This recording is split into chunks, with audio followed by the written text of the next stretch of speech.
Hey everybody, welcome to the Ronline Report. We are joined today by your newest NPC Nationals overall champion, joining a long list of greats from the past who turned pro by winning the overall Nationals: Lee Haney, Sean Ray, Kevin Levrone, Vince Taylor, Victor Martinez, more recent times Evan Centopani, Cedric McMillan, now Hunter Labrada. How are you, Hunter? Doing great, man. Got to be honest with you, it's kind of surreal to hear my name on that list of bodybuilders. It's kind of, like I said, surreal. So yeah, no, I'm doing great, man. Just got done crushing Thanksgiving with my family. Couldn't have been better timing. Got done with Nationals, got home, knocked my shoots out, and I'm 3 Thanksgivings deep already. Got my Friendsgiving today, and then my best friend who works in the oil field wasn't home for Thanksgiving, so another one on Sunday. So I'm eating good right now. So I got to know, because I was at my mother-in-law's house yesterday with all the. I do Thanksgiving with the Cuban side of the family. My wife's Cuban. Does your dad make any traditional Cuban stuff for Thanksgiving, or does he keep it plain? So, oh no, we definitely do. We do our traditional Thanksgiving spread, and then when my mom has Thanksgiving, because we alternate Thanksgiving and Christmas between my dad's sister and my mom, so we go back and forth. So when my mom does it, she'll do like a very traditional black beans and rice, and sometimes something else. And then whenever my aunt has it, she actually does the croquetas, like the ham, the fried ham balls, basically, for people who don't know what it is. But that's a delicacy, a Cuban delicacy, and those are a lot of work. It takes like 2 days to make those, so definitely love eating those. But yeah, so some Cuban food, and then definitely your more traditional Thanksgiving spread as well. Yeah, I was worried you weren't going to get enough to eat, but it sounds like you had plenty to eat. Okay. I've been eating good. So obviously I'm going to start with the fact that you're the son of a legend, a guy. When I started buying magazines in 1987, and I was a little nerd, and I cut pictures out and taped them up to my wall. And Lee Haney was Mr. Olympia at the time, but I could not relate to that because he was, I was not a tall guy, I wasn't a heavy guy. So the 2 guys I really gravitated toward and looked up to were your dad, Lee Labrada, and Rich Gaspari, because they didn't weigh 250 pounds and they weren't 6 foot tall. And I could kind of see, well, maybe someday I could look something like that. So yeah, I was a big fan of your dad. That's one of the guys who really got me interested in all this. But I'm curious, because I used to see you as a baby at the shows. Yeah. When you were a kid, did you have any idea, what your dad did and how he sort of fit into the world of professional sports? I've gotten asked this question enough to where it's not like a canned response, but it's one that I've had enough time and I've answered enough to really kind of have a formulated response to it. Yeah. Growing up, Lee was dad to me. My dad was dad, so growing up, obviously I knew he was a good bodybuilder. I knew that's what he did, but he retired when I was 3, I believe, and so from then on out, it was Labrada Nutrition. So all through my childhood, he was the CEO of Labrada Nutrition to me, and that's what he did.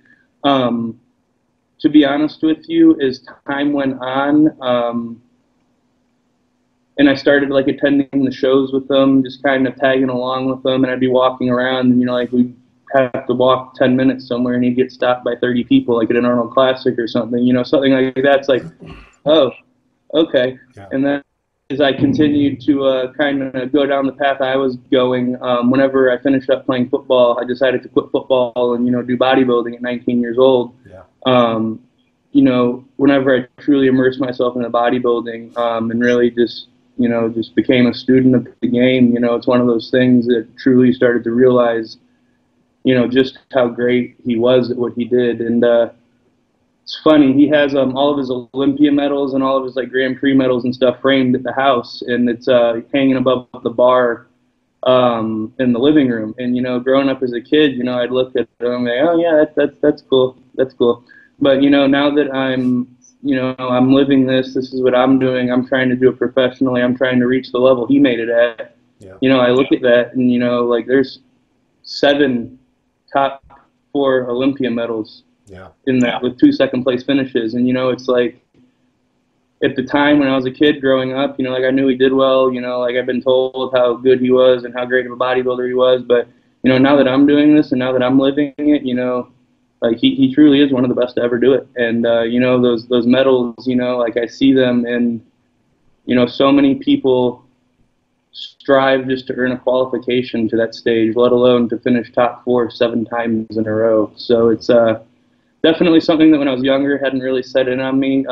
Just like what he did in the sport and how good he truly was. But at this point in my career and at this point, I've matured a little, both as a person and as a bodybuilder. Yeah. Like it's kind of wild to take a step back and remove, like the father-son relationship and look at him just as an athlete. Like it's incredible what he did, especially at the size that he did, man. You mentioned it. You hit it on the head. He was 5'6". The heaviest he ever was on stage was 192 pounds, and that's not at his best.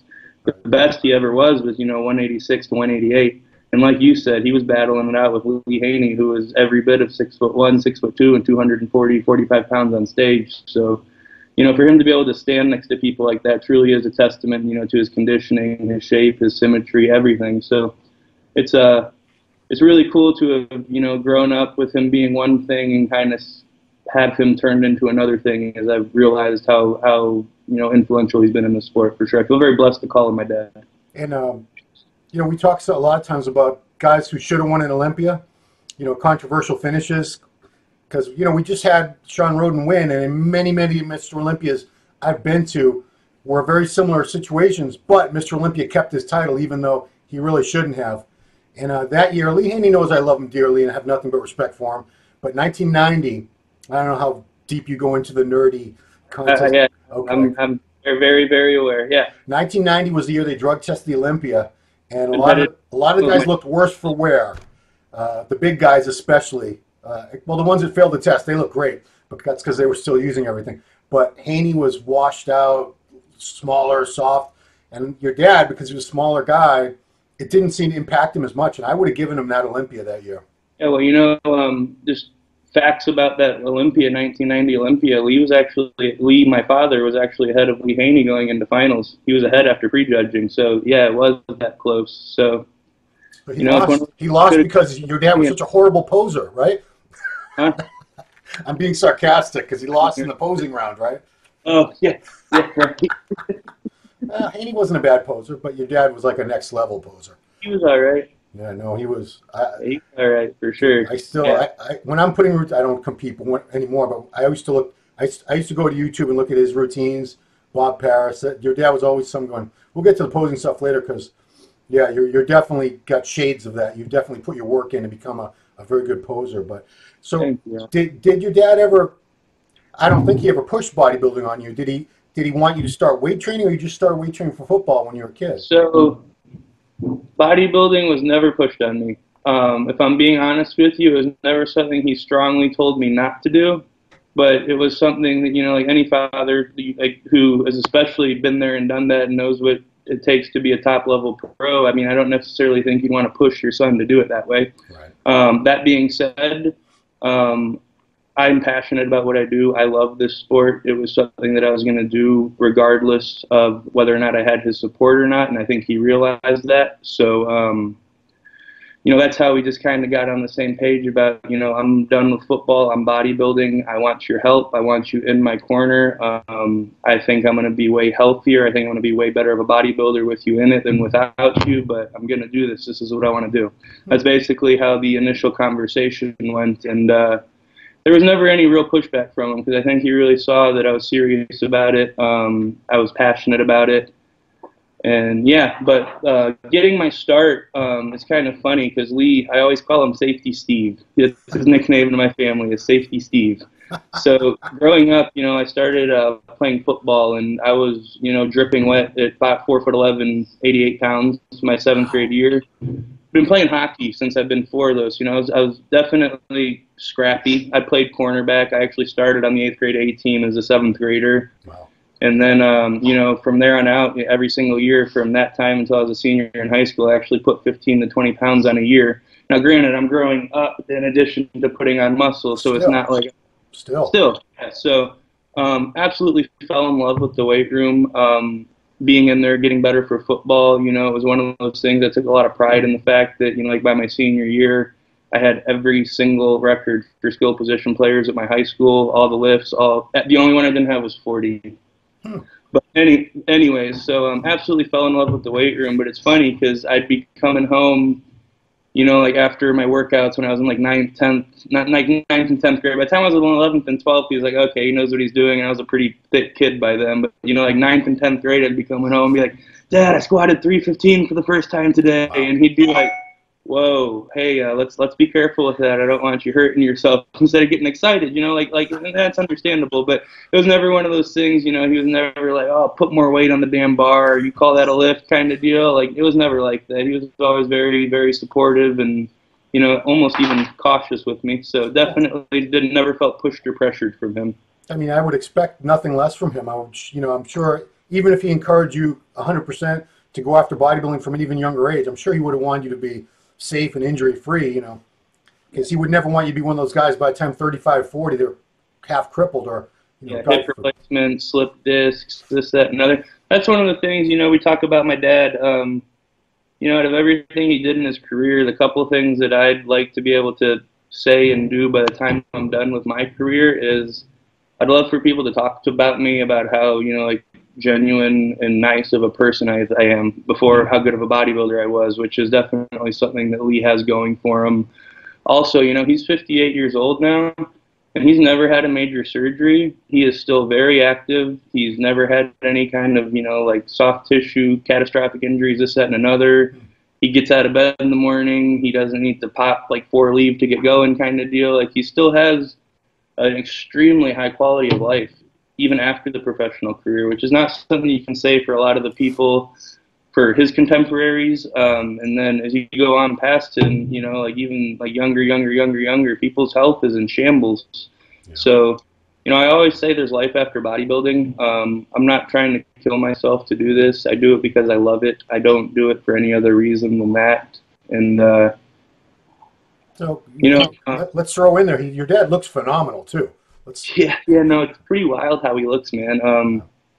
He, like I said, he was competing, like 185, 188, off season, he'd go 200, maybe 205, I think was the heaviest he ever got. Yeah. But, like right now he's walking around like, like 170, 172, and it's legitimately freaky how peeled he is. Like every picture I ever seen of him in the past. First one to tell you, there's several things going on him right now that, like, obviously, like first thing to go when you get older is your legs, like no matter what. But like while they're smaller than they were, it's gnarly looking how shredded they are. And he's doing it for health now. He's not killing it in the gym. He's still in the gym every day. He's still doing his cardio every day. But he lifts because he likes it. He likes to catch a pump and he likes to be healthy. He's not pushing anything. He's not like trying to stay big. He's doing it because he feels good and he's healthy. So, at the end of the day, if I could get done with this and be in the same spot he is where he's at right now, I mean, that'd be a dream come true. So you doubled your body weight in high school, basically, right? Pretty much, yeah. Went from like 100 pounds to over 200 pounds. Yeah, so my senior year of high school, I played my senior season. I was 5'8", and I weighed between 202 and 205 the whole season. Nice. So is that where you first got your? You wanted to go. You were thinking NFL. I would imagine, right, at that point. Man, I had no illusions that I was going to play professional football. Oh, okay. I was a good high school athlete. I was all-state my junior and senior year. I earned a scholarship to a very good Division II school. Out of high school up in Boston. Bentley, I know you're familiar with it, your hometown. Hold on, it's not Boston, it's Waltham, Massachusetts, everybody. Massachusetts. Anyways, so, it's, I just kind of grew out of it, man. Yeah. It's one of those things. I got to the point where I was enjoying training to play football more than I was playing football. And I knew I wanted to do bodybuilding before I got to college. Like, through high school, I knew I wanted to bodybuild after I got done playing football. But, more and more my senior season in high school, I ended up having a really bad hamstring strain in the beginning of the season, and then ended up avulsion fracturing my hip. My quad actually pulled a piece of bone off my hip because the growth plate was still open and my quads were so strong. My goodness. My senior season. So I ended up playing 5 games my senior season, but still made All-State, so that was kind of cool. Wow. But in that downtime, because I loved being in the gym so much, I started training on a bodybuilding split for my upper body, so I could be in the gym more than 1 day a week. And until then, it was kind of upper lower day off, upper lower for football. Yeah. So I started training chest and triceps, and shoulders and traps and triceps, and back and biceps, and eating. And I watched myself go like that. And it got to the point, like I said, I was enjoying training to play football more than playing football. And at that point, like I said, I had no illusions that I was going to play in the NFL. It wasn't in the cards. It just wasn't going to happen. It's never say never, right? If I could have poured myself into it, maybe. I wasn't going to be a great NFL football player, though. There's no questions about that. I mean, there's not too many guys in the NFL that are 5'8", right? Are there? Not, they're cornerbacks. Not cornerbacks. Okay. But anyways, so at that point, it's like out of high school, I told you I had the two injuries my senior season. Definitely got 3 concussions in high school.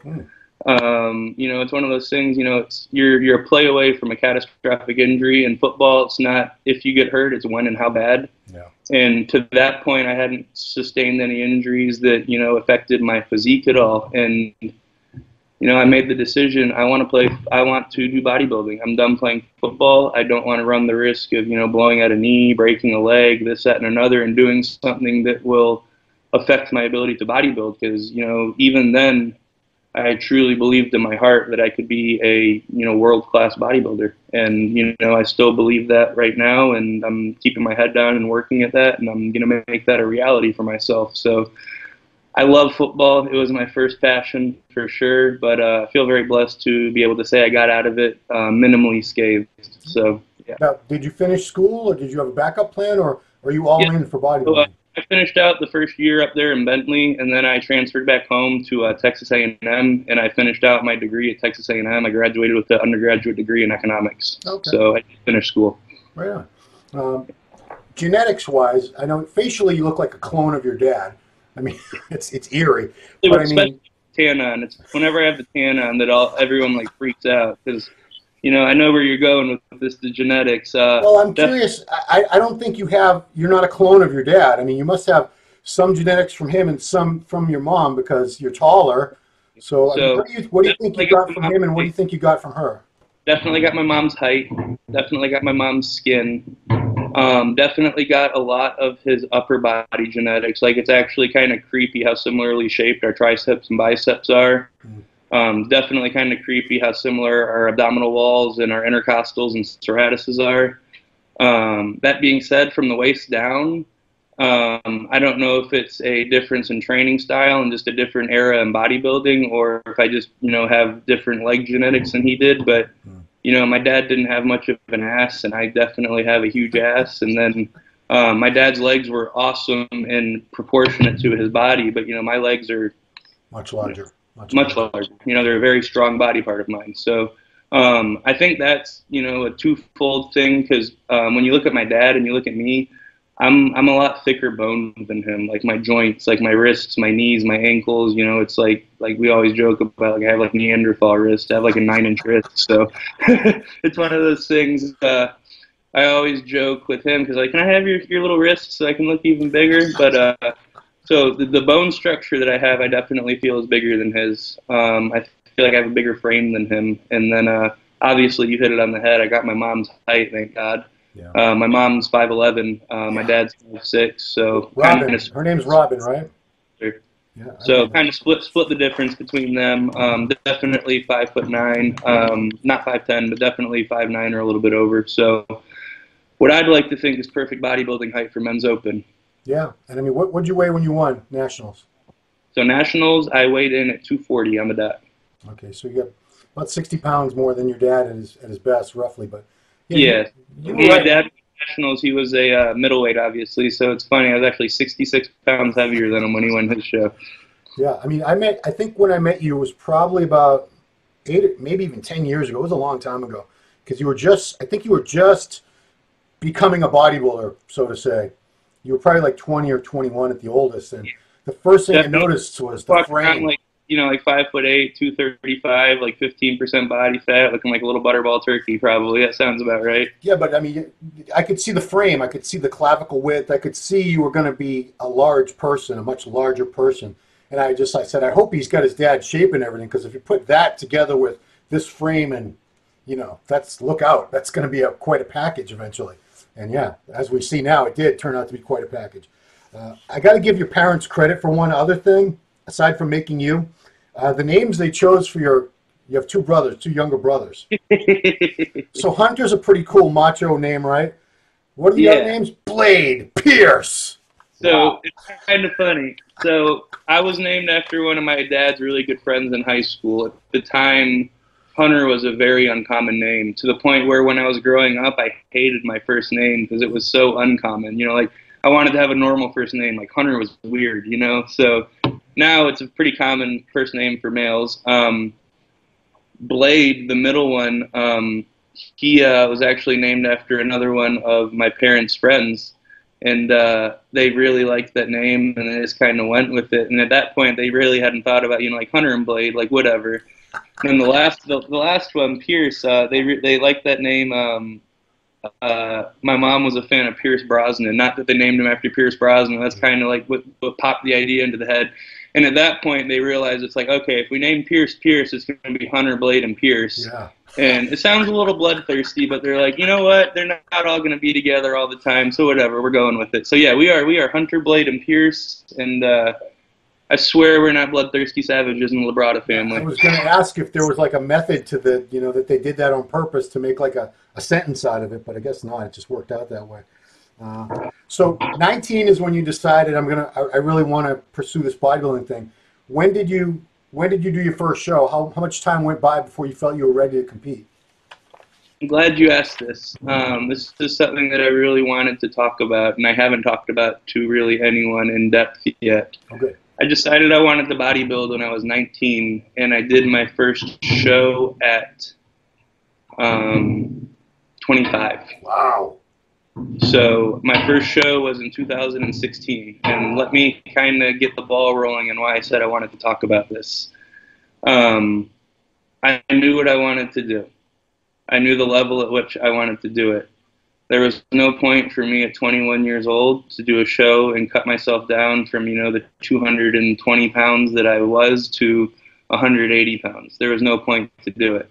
So I took the long route, the long game, just like I have my entire amateur career has been the long game. It's been very methodical. It's been very planned out. There's been a reason for everything. So I did the Branch Warren in 2016 as a heavyweight. I won the heavyweight and the overall at the Branch Warren. The Branch Warren in Texas is one of the bigger local NPC shows. Yeah. The following year, we always take steps forward. No lateral steps, no backward steps. But we don't want to overstep. We want to stay competitive. We want to stay within our wheelhouse. We wanted to go against good competition, but not be in over our heads before we were ready. Not that we didn't think we'd reach it, but we thought we needed time to reach it and bring a physique that was good. The next year, we did the Europa, and I won the Supers and the overall at the Europa Dallas. So that's a larger Pro-Am regional show. That was a step forward for me.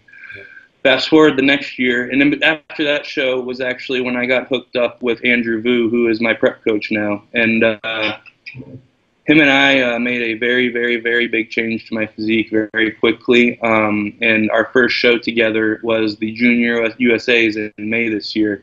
After the Europa, a lot of people expected me to go hop in at Nationals last year. A lot of people expected me to do USAs after the Junior USA this year. Right. And it wasn't the right time. I didn't believe that I had a physique that was capable of going and winning the overall. Every amateur show I've done, I haven't been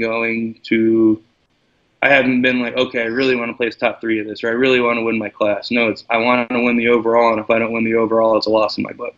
So we decided, me and Andrew, we're going to take a dry run at a national show, but not in pro qualifiers. So the Junior USA was perfect for that. People wondered why I did it. Like, why the hell would you prep for a show that doesn't give a pro card, but it's a national show? It was my first run with Andrew. We needed to learn my body. It was the next step up, in my opinion. I went from a local show to a regional show to a junior national level show. It was the next step in the progression, like people did it back in the day. So I did that junior national show. I won the Supers, and I won the overall. At that point, we were like, okay, I think we have a physique, especially if we rebound well and add some mass in the time that we do have between now and nationals. I think we have a physique that we can show up and have a legitimate chance of winning the overall at the nationals with. So whenever we got to that point, in my mind, Lee, me, and Andrew all sat down, and we were like, yeah, this is the year. We're going to do it. obviously you saw what we did. You know, we brought a physique that won the supers and won the overall, and so it's one of those things. Everyone's in such a damn rush to earn a pro card these days, and I do not understand that a piece of paper is not what makes you a pro. Having a certain level of physique is what makes you a pro. Yeah. Having that piece of paper that says IFBB Pro doesn't give you the ability to do anything other than get on a pro stage. Right. That's all it is. And, you know, honestly, there's so many people that are in a pro card that are never, ever going to get back up on stage with it and compete as a pro. And if they do, they're going to get smashed because they went and got a pro card before they were ready. I can rattle off like 50 of them within a 20-mile radius of me right now. Exactly. You know, you see these guys like just absolutely killing themselves to get that pro card, and it's like, okay, cool, you got a pro card. You're 5'9" and you earned it as a heavyweight. You're way too tall to do 212s, and you have 40 pounds to put on before you're kind of competitive as an open pro. It doesn't make any sense to me. You get better by competing. You get your name out there by competing. You build your brand by competing. It doesn't make sense to me to put yourself in a position where you can't compete for 2 or 3 or 4 years. It's just so. Well, you know, you have your pulse on this generation much better than I do. You know, when I was a fan of it and started competing, it was your dad's era, and it was very, very hard to turn pro. And if you turned pro, you were going to be a good pro. If you were good enough to get a pro card, you were good enough to be. That's the thing, Ron. That's the thing, Ron. You know, it's like my dad won his class at nationals at middleweight. That didn't give him a pro card. That gave him the opportunity to go compete for the USA at the Team Universe contest and earn a pro card. It was called the IFBB World Amateur Championship. See, it's like it gave you the opportunity to go get it. And then whenever you won there, look at him. The next year he won the New York Pro. What is the New York Pro now? The Night of Champions. He won it the next year and then placed, I think it was 4th at his first Olympia. Yeah. That's how it should be. If you're going to win an overall at a big national show, maybe you need a year, cool, but after that year, you should be in the mix at any pro show you enter. That's just my opinion. No, I agree. I mean, even into the 90s, I remember like Flex Wheeler turned pro, and then right away, bam, Kevin Levrone turned pro, bam, they're right there. Because like you said, yeah, but look at the depth of the classes at those shows that they won, those amateur shows. You know, it was nuts. You know, 2nd through 5th also went pro eventually and ended up winning pro shows themselves. Yeah. You know, it's like that's the kind of quality that I believe should be at national shows competing for a pro card. And you know, I really think we're seeing things head back in a positive direction with bodybuilding. I think people are starting to realize, you know, getting a pro card doesn't mean your bills are taken care of anymore. It's not like that. It's not like that at all. You know, I think people are starting to realize that it's doesn't open any doors for you earning a pro card if you're not ready. The only thing it allows you to do is put IFBB Pro in front of your name on Instagram, which, to be completely truthful with you, is what I feel like a lot of people want these days. So that's what I want to ask you, because I don't know. Like I said, you know this generation a lot better than I do. So I want to know, because there's so many pro cards now, there's so many different ways to turn pro, especially now that the IFBB Pro League has these qualifiers everywhere now. I know guys. Let me stop you there, because I do want to say one thing. Yes. I believe it's an extraordinarily positive thing what's happened worldwide with the IFBB. Absolutely. I believe that, you know, there's so many good bodybuilders in the UK. There's so many good bodybuilders in Europe. There's so many good bodybuilders in the Middle East. There needed to be qualifiers for those people to earn pro cards beyond the British Championships and beyond the Arnold Classic Europe. You know, I believe that's a great thing. You know, so that I'm all for that. So don't take what I'm saying twisted. I think it's a great thing for the sport, but I just think that people need to not be in a rush to get those cards.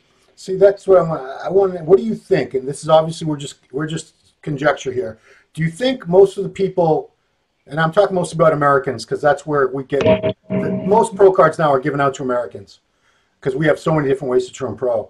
Do you think most of the people competing for pro cards now, trying to turn pro, legitimately think they're going to be competitive as pros once they get pro cards, or do you think they just want to win a card to say that they're a pro? Tough to say. I think that's more of a division thing, if I'm being honest with you. I think in men's bodybuilding, especially, the light heavies, the heavies, and the supers. I feel like people are gunning for cards, especially because you know what it takes. You know what goes into building a physique that's that size. Yeah. It didn't happen on accident. It didn't happen in 2 years. I didn't go, oh, I want to do a bikini contest, and you go pro a year later in bikini. That's a long time. For the men, I believe that anyone that's really built a physique that's capable of winning like a first place or an overall at a national show, for the bodybuilders, I believe they're going to earn a pro card because they want to compete as pros. Okay. I believe it takes too much time and too much effort to just do it, to put something in front of your name on Instagram. Some of the other divisions, and please don't take this as me knocking the divisions, because it's not. It's just facts. You don't have to build as much muscle for them. You don't have to have as much time under tension for it. You don't have to just be doing. I tell people all the time, for bodybuilding, you got to do it day in, day out for 10 years. Yeah. You got to do it day in, day out for 10 years to be even come close to having a pro level physique. Obviously, there's exceptions to every rule. There's exceptions to every single saying, but in my experience, I've been around this sport since I took my first breath of air. That's kind of what I've arrived at is, you got a good 10 years of day in, day out, chasing perfection, killing yourself in the gym, being on top of your meals, just being a bodybuilder to have that level of physique. In the other divisions, whether it be bikini, men's physique, even like bikini men's physique, I'm not knocking them. But, you work real hard, you put your head down, and you have good genetics, you can take yourself to a level where you could earn a pro card in a year or two. It happens all the time, Hunter, all the time. I'll knock the divisions. I don't care, because I have a reputation anyway for doing it. So, like bikini, I do know girls who've turned pro in bikini within a year or less of first setting foot in a gym and picking up their first weight or getting on their first treadmill or whatever. And then when they post on Instagram when they turn pro, they'll say, it's been such a long, hard journey. I'm like, long, hard journey? I know bodybuilders who diet longer than you've just been training to be a pro, you silly rabbit. But anyway, yeah, enough knocking divisions. But I mean... But, even on the girls' side, even like the figure and the physique girls, that didn't happen on accident. Yeah. That didn't happen overnight. I think those girls that are pro card chasing, I think they're doing it because they want to compete on a pro stage. But it's hard to say. I really do feel like it's not fair to say that people's heads aren't in the right place, but I do feel like there's a good majority of people that are in it just to be able to say, yeah, you're in the pro card, or yeah, I'm a pro. Well, I mean, if we go back in time, I think in your dad's era, there were less than 200 men and women in the world who were pros. And at just the Nationals alone, I think they gave out like 70 cards or something? I think 76. Okay, that was one show.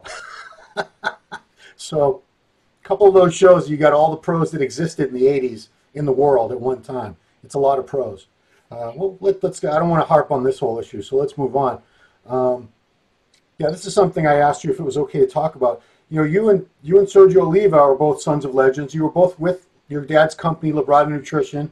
I'd see you at the booths together in a while. And I know there at one time you guys did have some disagreement and weren't getting along. So I want to know how you guys reconciled and how you guys became cool again. Definitely, man. So with Sergio, it was one of those things, we got him on with us when he was an amateur. It was before his Nationals win. It was before he did the previous show. I think it was either Junior SAs or Junior Nationals. It was one of the two. Yeah. We got with him before that. So, when we got him, he was an amateur bodybuilder. Right. He was a good amateur bodybuilder with a name and with a cool story, and one that really jived well with us as a company, with me being a second-generation bodybuilder. And, we were able to play that and grow it, and we both received a lot of good publicity off of it. We both received articles in MD off it, actually. We were able to parlay it into a lot of good positive exposure, both for Sergio, myself, and, like Labrada as a company. Right. As you go on, Sergio won Nationals at the overall, and, it was very, very clear and very, very evident that he was going to be a very good bodybuilder. And the way our business is, a large majority of our business comes from food, drug, and mass market with our RTDs and our lean body products. Mm-hmm. So it was one thing having him on with us as an amateur, but once he established himself as a pro, and a good pro at that, I mean, look at he won the New York Pro in his first time. Yeah. It just was one of those things, the dollars didn't make sense for Labrada. to have an athlete of that caliber whenever we don't really have the products to sell for him to push and sell. We were selling more RTDs and like ready to drink protein packets to your average gym goer than pre-workouts and isolates to your gym rats. Yeah. So whenever his contract came up, it wasn't a like a malicious thing. It wasn't a like, well, this is terrible thing. It was a the dollars don't make sense thing. He deserved a bigger contract than made sense for us to give him. Yeah. And I think where a lot of the harsh feelings came from was at that point, him and I, like you said, we had been traveling around. We had been doing all this stuff together. Him and I had become kind of like, brothers in a sense. And then he definitely had gotten to the point where he kind of viewed Lee, maybe not as a father figure, but definitely, as like a mentor, or maybe as a father figure. So I think that, obviously it was an emotional thing for all three of us, the three of us being me, Sergio, and Lee. It's like, I obviously was good friends with him. I didn't want him to go anywhere. Lee obviously felt like a personal vested interest in him, but at the same time, he had to be a businessman. So that's what happened with that. And, when the split happened, he wasn't happy with it. We weren't exactly happy with it. And things, unfolded the way that they did, and I'll leave them at that. But, as they say, time heals all wounds, right? So we were in California supporting another athlete of ours, Patrick Moore, who was competing in the Cal Pro. Oh, yeah. And Sergio was there, and Sergio, props to him, man. He was the one that came up to us, and he was like, "Hey guys, I really want to talk to you all at some point this weekend." And it was funny. I was actually in Gold's Gym in Venice, and I was training, and him and I really hadn't talked like at all since that happened. I heard him, he was doing curls, fucking like 25-inch arms of his, just like looking like a monster, and I'm like, great, like please let's not have this be like a confrontational thing. And, we both make eye contact, and we both smiled at each other. We both walked up to each other, and we both gave each other a big-ass hug, and we were like, how you been? And, that night after the Cal Pro ended, me, Pat, my dad, Sergio, and then, Pat's immediate family and some other people, we all went out to dinner. And, we were able to really, like squash everything. And like by the end of the dinner, every side had apologized for anything that needed apologizing for. Oh, we all hugged it out. And ever since then, man, we've been good. It's been really awesome. He was actually the first one to reach out and congratulate me about winning my pro card. Oh, wow. And I actually missed my flight coming home. I ended up landing at like 1 o'clock in the morning. And he was out in Australia. And so it was middle of the day there, and, we ended up talking for like 45, 50 minutes. I was just like, what did you do, man? How did you handle this? How did you turn it into business opportunities for yourself the following year after winning nationals? Like, what were you commanding as your guest posing rate? Like, you've been there, done that. It's like the similarities, it's like we had a great laugh on that phone call about it. It's like, we're second-generation pros. Our dads who are who they are. We both won nationals, and we're both Cuban. It's like kind of like creepy how like similar the paths are. So, he was really cool to me. It really just kind of like gave me the lay of the land in terms of what to expect, and what's going to come from winning nationals, and like how to really maximize that for myself. And he's moving to San Diego as soon as he gets settled there. I'm gonna be headed down there, and we're gonna film a bunch of content and everything. So. I'm really happy with how things are between him and I. I'm really happy we were able to kind of squash anything that there was between us. And, I've said this to a couple people now. If you're a fan of bodybuilding, it should get you really, really excited to see me and him doing this. And, eventually we're going to be on the same stage together, and that's going to be awesome, man. It's going to be 2 second-generation pros whose dads, really did it at the highest level possible. And, God willing, he's already doing it at the highest level possible. He won the New York Pro, and then obviously this year earned his Olympia qualification. Like Lord willing, I'll be up there with him too, and that'll be something else, man. It'll be really cool. Yeah, two of the most intense battles for first place this year. Unfortunately, he didn't come out on top, but wow, they went down to the wire like you would not believe. I was at Chicago when he was battling out with Lockett, and then Tampa with Alex Rolone. You've never seen Mannion work those two guys for a solid. I told you, minutes. It's nuts. Like, if you're a fan of bodybuilding, you should be excited right now. Bodybuilding's headed in a cool direction. Yeah, I really think it is. Sergio, I think he's chilled out about it, but for a while he was really didn't like being compared to his dad. Like, I think there was a flex cover that had his dad and him side by side that he wasn't happy with, and he always asked us not to do side by side comparisons like that because he wanted to be his own person, have his own identity, which is understandable. even though he ended up playing his dad in a movie. But do you mind being compared to your dad? Do you feel like you don't want to be compared to him and be your own person, or is it a cool thing because your dad was such a legendary, inspirational figure? And to be honest with you, I think it's awesome. Sergio was, we'll get to Lee, but talking about Sergio still, he was one of the ones that was like from the jump when I knew I wanted to do bodybuilding. I was like, dude, let me tell you something. You're going to do your first amateur show, and people are going to put your pictures up from prejudging next to your dad's pictures from his best Olympia ever, and they're going to be like, what the hell, why isn't this kid better?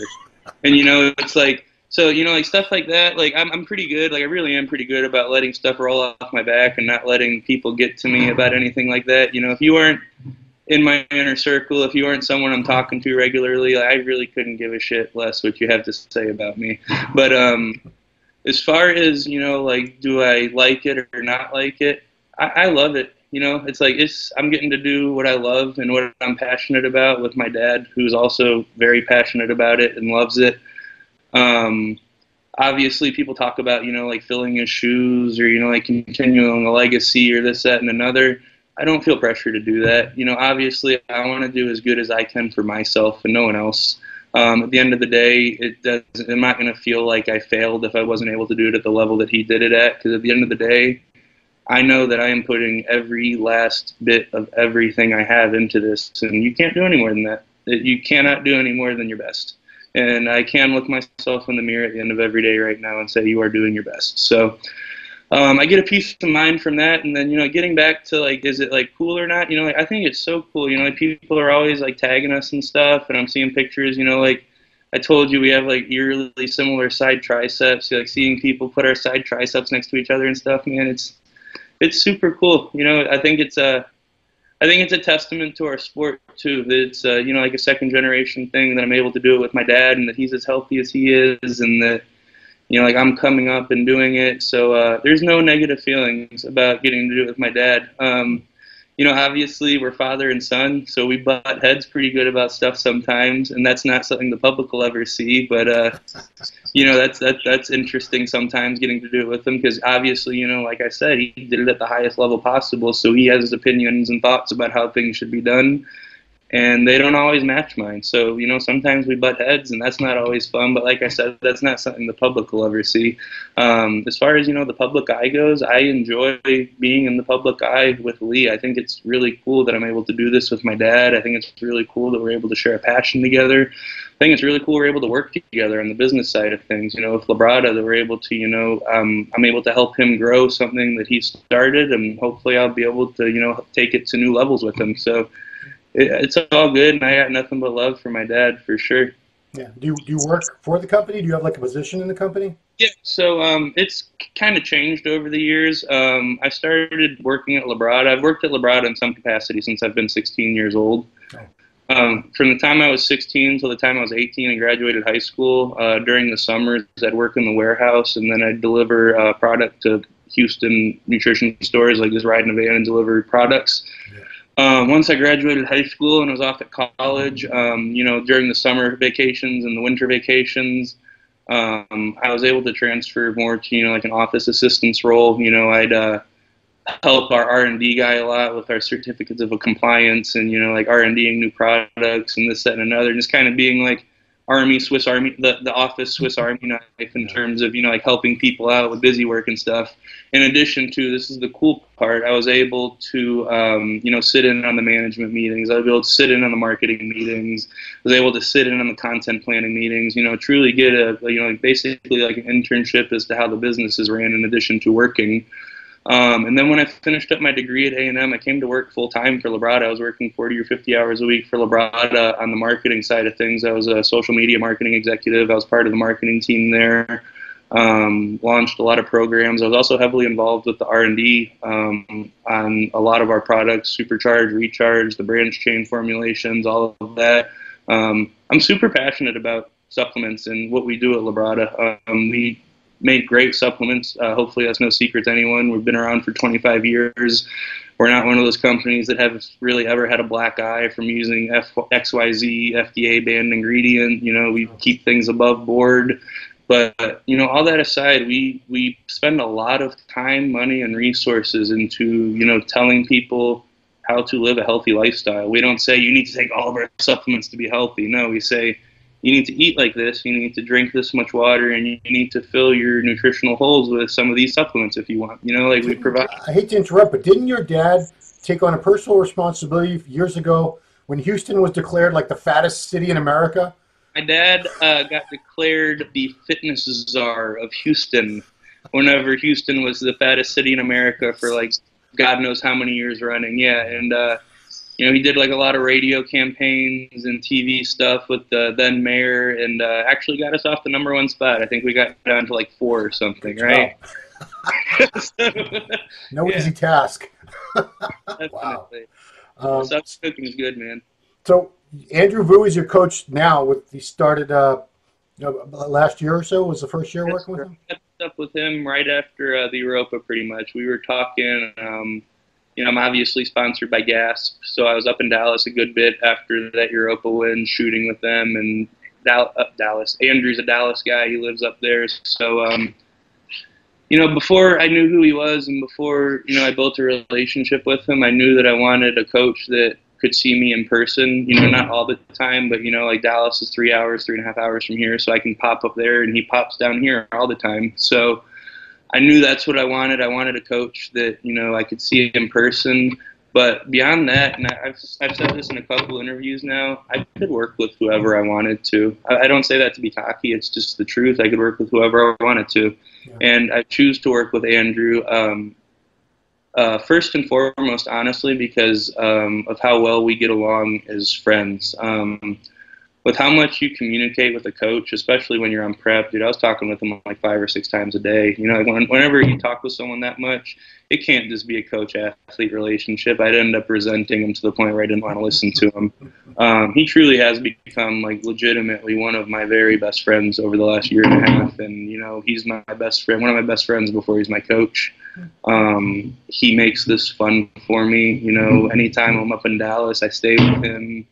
He'll drive down here, genuinely cares about me, and before he cares about me is one of his athletes. And you know, I feel really, really blessed to have him in my corner. I feel really, really blessed to call him one of my best friends before I call him my coach. So couldn't ask for a better coach. You know, like all that being said about the personal stuff, you know, speaking purely, you know, getting people ready for shows and doing well, he's as good as it gets, man. Go look at his Instagram, the transformations he makes with people and the level of conditioning he routinely brings his clients in with is pretty incredible.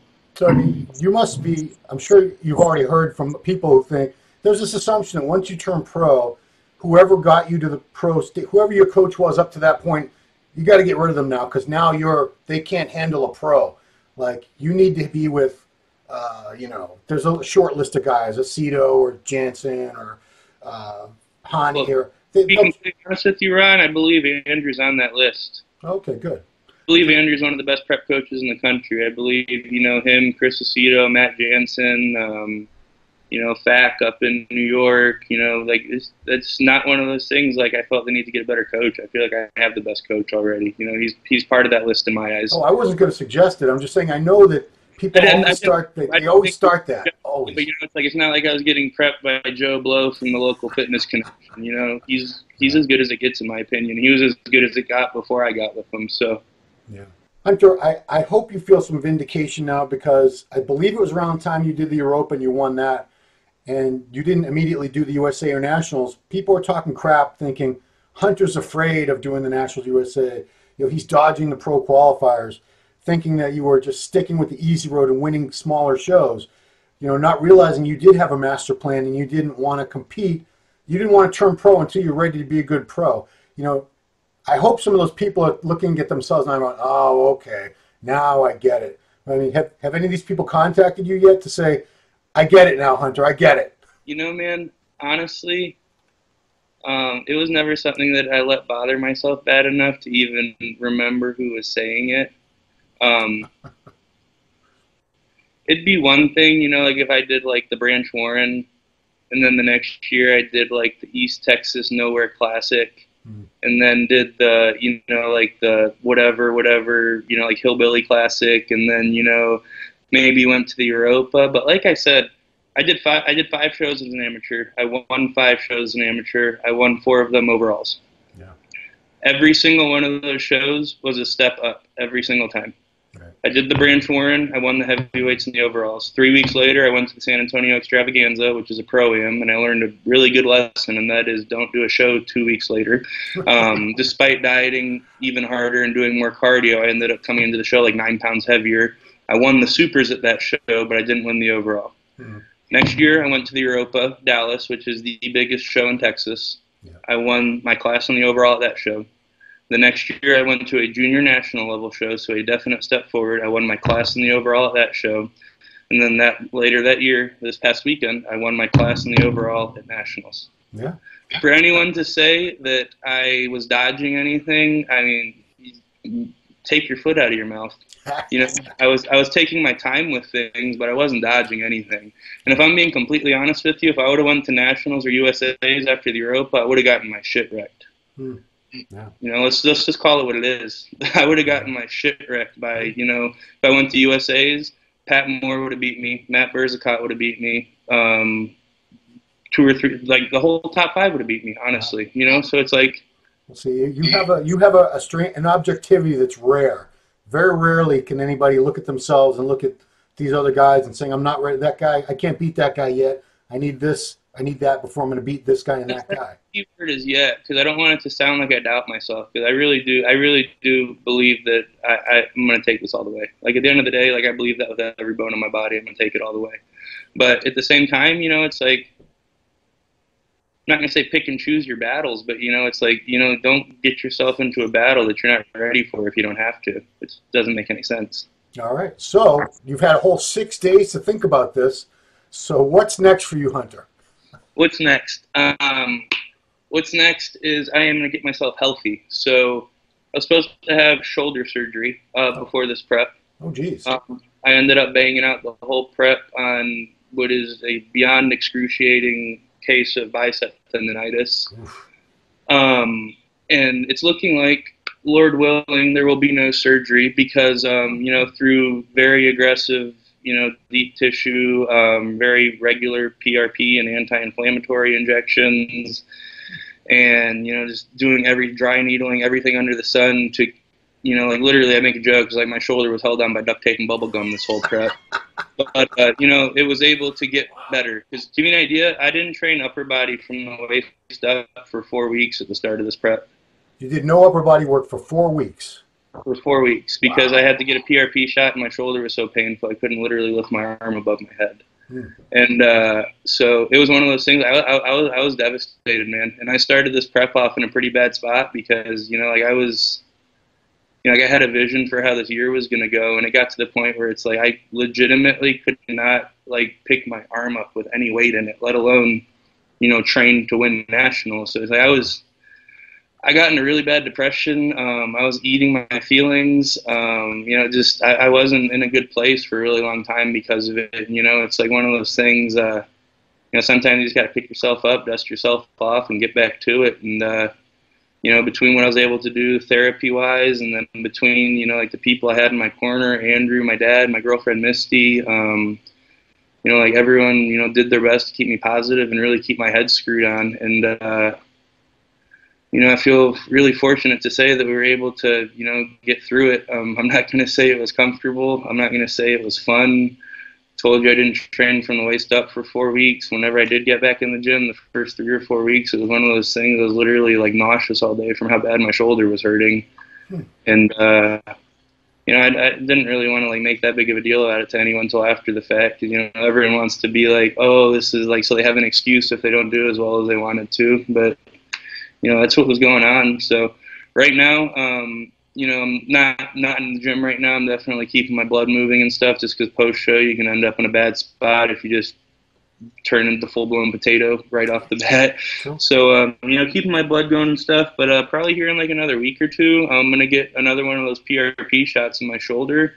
And for those to work as well as they're supposed to, you're supposed to kind of leave them alone for 4 or 5 weeks. And I was getting them,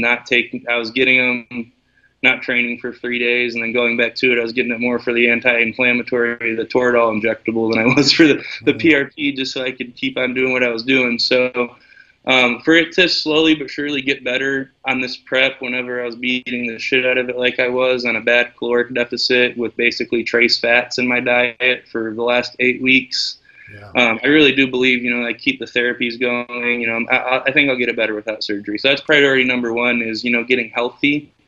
And, regardless of whether or not I have to have the surgery, if I have to have the surgery, it's 6 weeks downtime. It's not going to be the end of the world. I handled business this year. I took care of it. And I'm planning on taking a year off, regardless of whether or not I have to have surgery or whether I can get it better on its own just by resting it.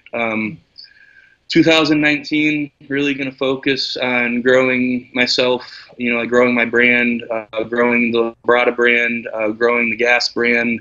Really want to do a lot in terms of content, too. I really, I'm planning, it's up on my story right now, actually. I'm planning a little kind of tour around the country, seeing all my friends that I've made over the last couple months doing those national shows. I go to the cool-ass gyms, train with a bunch of cool-ass people, crush food, just do everything I love about bodybuilding. What I love about bodybuilding isn't competing. It's the relationships I make. It's the training. It's getting to go out and just be around like-minded people and just enjoy life.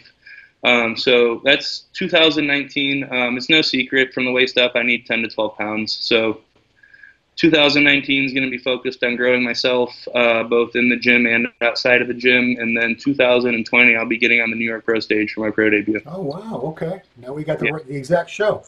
Yes, sir. I was gonna put you on the spot and ask you, but you just did it for me. Okay. Yep. So we'll be doing the New York Pro in 2020. And then, Lord willing, I do as well as I'm planning on doing at that. I'll be on an Olympia stage in September. Awesome. My rookie season. That's my plan. That's what I have stamped into my head. That's like I told you, like going to the amateur shows that I did, if I didn't, like win the overalls, it was an L in my book. That's what I'm going to do next year. And if I don't, it's an L in my book. And, I know now that I'm at the pro level that, it's, there's some grown-ass men I'm going to be getting on stage with. So, it's like, I don't know what's going to happen. But, in my head, I'm going to work like I'm going to win the whole damn show every single day between now and May, whenever it is in 2020. So, at the end of the day, that's all you can do. Chips are going to fall where they're going to fall. Yeah, I mean, is this the first time you told about how much pain you were in during the prep? Yeah, I think this is. I've mentioned it like in my YouTube series like a couple times and stuff like that. But great videos on this guy's YouTube channel, Hunter Labrada. Everybody, very professionally done, very entertaining. Hunter Labrada is the channel. If you haven't checked those out, they're actually on Labrada Nutrition's channel. But yeah, we did like a 12-episode series for Junior USA's, and this last show we did like I think 6 episodes. I think I'm gonna do one more like Q&A wrap-ups. So anyone that watches this, keep an eye on my Instagram. I'm gonna post up the little like ask me a question story thing here in the next couple of days. I'm gonna just kind of take them straight off my phone on camera, and the last episode will just be like a Q&A thing. But yeah, like I said, I didn't really want to be the person bitching about how bad I'm hurting and, like, oh, my God, woe is me. I'm in so much pain. Everybody feel bad for me, and everyone think I'm a total badass if I win, and then everyone be completely understanding if I don't. That's not me. I wasn't trying, whatever, Everyone's dealing with nicks. Everyone's dealing with bruises. I really believe at the level that I'm at, it's, like good national level bodybuilder, especially, like the heavies and the supers and then pros, like we're all banged up, man. Everyone's put their time in the gym. Everyone's dealing with injuries. It's nothing that needs to be talked about. Yeah. I just can't believe that you went through with the prep instead of just saying, you know what, maybe next year. You know what I mean? I can't believe you stuck it out and did it, but you did. Good for you. And it worked out. That's really amazing thing. Yeah, I mean, you would have had every excuse in the world. Well, my shoulder. I guess while we're like talking about it, so give an idea, like to the point where it was, I had to see 3 different doctors to find one that would actually give me therapy and not just operate on me. The first 2 are like, there's no way that you need to do anything. We need to get this fixed, especially if you want a career in this. Yeah. And then the third one is actually Dr. Walter Lowe. He's the head orthopedic surgeon for the Texans. He was like, nah, we can do this. And, we started making a plan and getting around it. And, it's different. The other 2 doctors that I saw, they're very good doctors. It's not like your family doctor. They're definitely work with nothing but professional athletes pretty much, but a little more cautious than, like obviously like, NFL players, they're live and die by being able to play football, whether it be sucking it up and just dealing with it or actually getting better. So I felt like I was in good hands with him. And obviously, between what he was able to do for me and then me just kind of gritting my teeth and bearing it, we were able to get it done. Yeah, I mean, the saying about orthopedic surgeons is they like to do surgery. So, Well, that's the thing. Surgery is their business. You know, at the end of the day, they make their money from operating on people, not from helping them get better without operating. So, right. It is what it is. Okay. So the YouTube channel is Labrada Nutrition to see all your videos? Our YouTube content lives on Labrada Nutrition's channel. Okay, and your Instagram is just your name, Hunter Labrada. Hunter Labrada, all lowercase, no spaces or anything like that. IFBB Pro Hunter Labrada? No. No, I don't have it in there yet, man. I wasn't one of those people that felt the need to put it in there 32 seconds after walking off stage.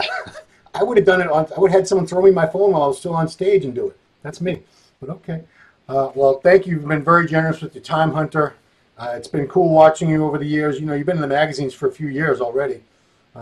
So to see this all come to fruition, and now to see that the framework behind it, the master plan that you had this whole time, now everything really makes sense. It's more of a real narrative. I like this. I like the way this is turning out, and you have a real sound strategy for next year and the year after.